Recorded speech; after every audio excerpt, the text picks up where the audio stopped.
Do you like puzzles, Mr. Wolff? Welcome to another episode of Two ManDem Talk Movies. I'll be your boy Kwame. And I'm your boy Enigma. You know, you'll be looking at these movies with that real ManDem perspective, man. Yep. And today we got one starring our man Ben Affleck and our man John Burford. Mm-hmm. It is that movie, The Accountant 2. Or The Accountant Squared. I don't know why they put the two up in the corner like that. The little two up in the corner. But yeah, Ben Affleck, John Bernthal, doing their thing. Bruv, please jump off. I want to know your opinion on this movie. First, I just want to say, dope to see them two again because I actually think they are dope as brothers. Yeah. Love the chemistry between the two. I think they work. I think John Bernthal, rough around the edges, everything he does all the time. But it works with the quiet, the reserved, the Ben Affleck, how he is, obviously, because of the autism, etc., etc. Loved their chemistry, and I liked that you could tell from the last movie, everyone liked them too. So they said, you know what, let's get them two together as quick as we can. And let's almost make it a road trip movie of them kind of getting to know each other. Thought that was dope. Still love how they like to put autism as a superpower. I loved that the Harbour Medicine Research Place that basically all the autistic kids, it's basically a supercomputer. I actually believe it. I actually think that's true. I do actually think autism is a superpower. If you know how to tap into it. If you know how to harness it. Honestly, tap into it. So, really love seeing that side of it. I thought it was sick. Yeah, I like the whole concept. Did they say or something that they were thinking about turning into a TV show or something? I don't know. I feel like I heard that, but sorry, go on. But I can see that working. That's why. Love seeing that. Again, I will say the story itself, I'll be honest, was slightly convoluted. With the whole Mexican cartel and then the hostages and the trafficking the kids and the link to J.K. Simmons and the story just felt a little bit convoluted. They kind of forced it. I love the chemistry and I love seeing them two. That was kind of the main thing that I enjoyed for the movie. What about yourself? I think, I'm very similar to you in a sense that I feel like the dynamic of the brothers was dope and obviously was the main reason why this film got a sequel, I think. And obviously, where the first film left off, it was very clear that if they were going to do a sequel, they would have to show more of the Harbour Institute because of the fact that you find, because that was in a sense the twist. It's like, hold on, wait. So all this time he's been having help and it's her. Fuck. You know what I mean? That was a really big wow moment at the end of the first movie. So I think it was excellent and perfect that they showed exactly how it works. So you literally see all these kids who were like super intelligent. And I love that part when she's like, but how are you going to get her face? Oh, we'll find it. And then they literally say, so this person who took a camera, how are you going to find it? Oh, don't worry. We're going to find her, get her phone, go into her house. Bro, that scene was actually insane. That scene was sick. Actually, one of the best scenes in the whole film. And what annoyed me in this film is I liked everything except for the actual storyline. Because, bruv, I'll tell you what was so dumb about the storyline is the fact that the main female assassin, why did she go from Mexican to Chinese, bruv? Could you explain that, please? Please explain that. Do you know that was confusing me for the whole movie? That lost me for a long time. I thought to myself, why? It's not the same person. Why? What? Yeah. That lost me for a long time, bruv. Why? Okay, even if you had a face change, like a whatever, but why have you gone from Mexican to Chinese? That didn't make sense. I thought it was just me, because that baffled me for a long time. I actually couldn't understand what was going on for a little time until I realized, oh, that's you. Yes, literally so that's you who lost your son. So actually it's all about you. So wait, hold on. But how, you're not the woman in the picture? Because that's really what you think in it. Because you're like, oh, so that's the kid's mum. That's why. But see, they thought they were smart because they tell you what the whole film is about from the opening scene when she meets J.K. Simmons' character. Because obviously he's basically saying, I found your son. But see, you don't remember. But we don't know because you don't look like her. What the fuck? We're supposed to be looking at a picture of you and it's not you. And okay, like I said, she may have had a facelift, but I don't feel like Did they say she had a facelift as well? I don't think they did. She but got injured. why? She Yeah, got injured. bruv, she did because she had the crash. But that's what I'm saying. It doesn't matter that she had the facelift. Yeah. How did she change ethnicities in the facelift? That's the part that don't make sense. Who changes ethnicities in facelifts, bruv? That's the part that I don't like. Anyway, that part was wild. Do you know Gavin O'Connor directed this? Yeah. So Gavin O'Connor is Mr. I Love Stories About Brothers, isn't it? Yeah. You know, he did Warrior. You know, does films like that, which is he's good at writing them. I feel, you know, he must have. I like it because they say write what you know. I'm guessing that he has real history in his own family about brothers and fathers. I think they could have tapped into more of his skill set, as in being autistic. We didn't see in the first one. Yes. This one is a bit more.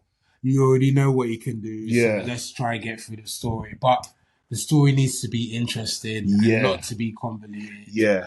And it's funny because if you notice, there's so many similarities to This a Warrior in terms of the dynamic of the brothers. Because think about it, the whole point is the younger brother is upset with the older brother because it's for basically abandoning him. And he's like, what, you didn't even miss me after all these years? That's exactly the same storyline as Warrior, which is the same storyline as this in terms of the dynamic of the brothers.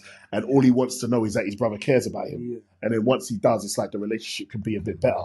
You know, so it was really dope, that part after his brother got shot, when John Bernthal got shot, and then he comes back for him. And, you know, when he comes back and knocks the guy over, that I'm not, okay, I have to talk about this. That's a trope in movies that I'm really, really starting to hate. Oh, what, the standing in a position where we know a car is going to come just in time and come into frame. Oh, yeah, never seen that before, bruv. Yeah. Do you know why it bothers me so much? In what world does a car not make any sound and you can't hear that it's coming at full speed? Never makes, you notice that? Never makes a sound. Never makes a sound. Until it knocks them over and kills them. It's such a film. It's so stupid, bruv. I've seen here. He was driving at 80 miles an hour just to get to that situation. You didn't hear him. I hate it. I hate it. Because it's the most unrealistic thing you can put in a movie.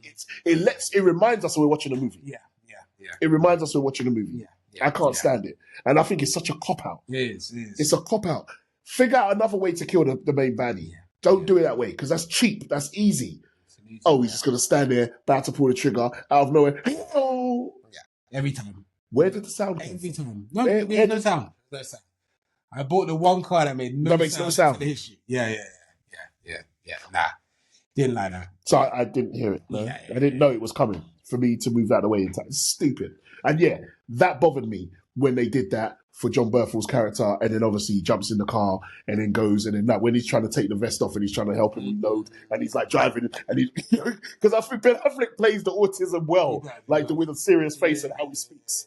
And like, my brain doesn't work like that. Like, you know the part where they're in the bar and he goes and learns the two-step. That part was jokes. That was good. At the end, got a number. Yeah, I'm very smooth. Yes, I like how happy his brother was. Yeah, proper happy for him and that. Yeah. I'm proud to be his little brother. Like, I thought the dynamics of that was really good.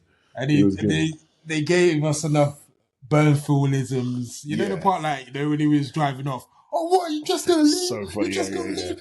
Okay. I'll come. We're gonna go together. That's so John Bernthal, literally. So funny. They're so funny. Cracks me up. There is such a thing. It's true, you know. Yeah, there's a lot of Bernthalisms. A lot of Bernthalisms in this. Yeah. And that part as well, when he was like saying, you know, when they're looking at the wall of all the dead bodies and that. There's she didn't call it. She didn't kill that one. And it's like, nigga, how do you know that? It's like, well, nigga. That scene was funny though. Admitting to murdering, but not. Like, it's like, dude, what are you doing? I didn't say I did. That part was funny. That was good. So yeah, the film has got a lot of good parts, a lot of enjoyable parts.